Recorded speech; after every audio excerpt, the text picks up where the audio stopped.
Chapter 6. "I think Josh is sick," Ruth Rose whispered to Dink. "I am not sick," Josh said. He took another bite of his tuna sandwich. The kids were eating lunch at Dink's picnic table. "Then why are you so quiet?" Ruth Rose asked. "You haven't insulted me all day." Josh chewed his sandwich. "I'll insult you later," he said. "Right now, I'm thinking about those missing falcons." He looked at his friends. "I think Grace Lockwood took them." "Grace Lockwood?" Dink said. "Why do you think it was her?" "You saw that magazine she was reading," Josh said. "It was all about falcons." Ruth Rose nodded. She was acting a little strange at Doc Henry's.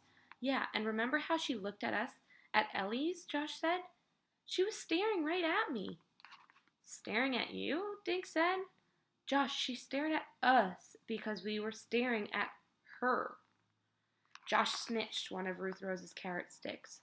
"Let's go back to the vet's and talk to her," he said. "Maybe she'll say something that'll be a clue."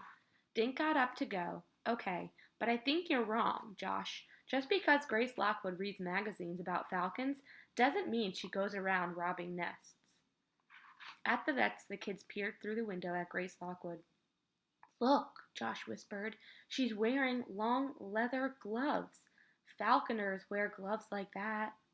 "So do firefighters," Dink said. They went inside. Grace Lockwood was holding a crow down on a table.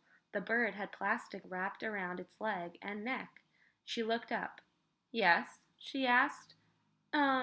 We came to see how Flash is doing," Ruth Rose said. "What happened to the crow?"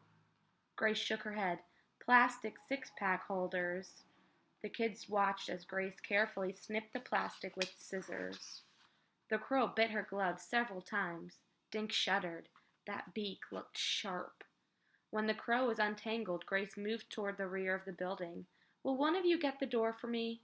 Dink opened the door and held it. Grace carried the crow through a small courtyard that was filled with cages and pens. She threw the blackbird into the air. "And stay away from plastic," she yelled. The crow disappeared into the trees. Dink looked around the yard. It was as big as a basketball court and surrounded by a tall wooden fence with a gate. Dink saw a sleeping skunk in one cage.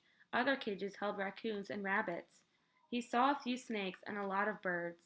He even saw a baby fox. "I always thought vets just took care of cats and dogs," Josh said. "Some do," Grace said. "I happen to like wildlife." Josh looked at Dink and Ruth Rose and wiggled his eyebrows. "Where's Flash?" Josh asked, looking around at several other cages. "I put him over here," she said, walking toward the corner of the courtyard. "Doc likes to separate the newcomers from the other animals." Grace stopped in front of the cage, covered by a small rug. "He may be sleeping," she said. She removed the rug. The bottom of the cage was covered with straw. Inside was a section of hollow log. "That's where he goes to hide from us," Grace said. She tapped lightly on the side of the cage.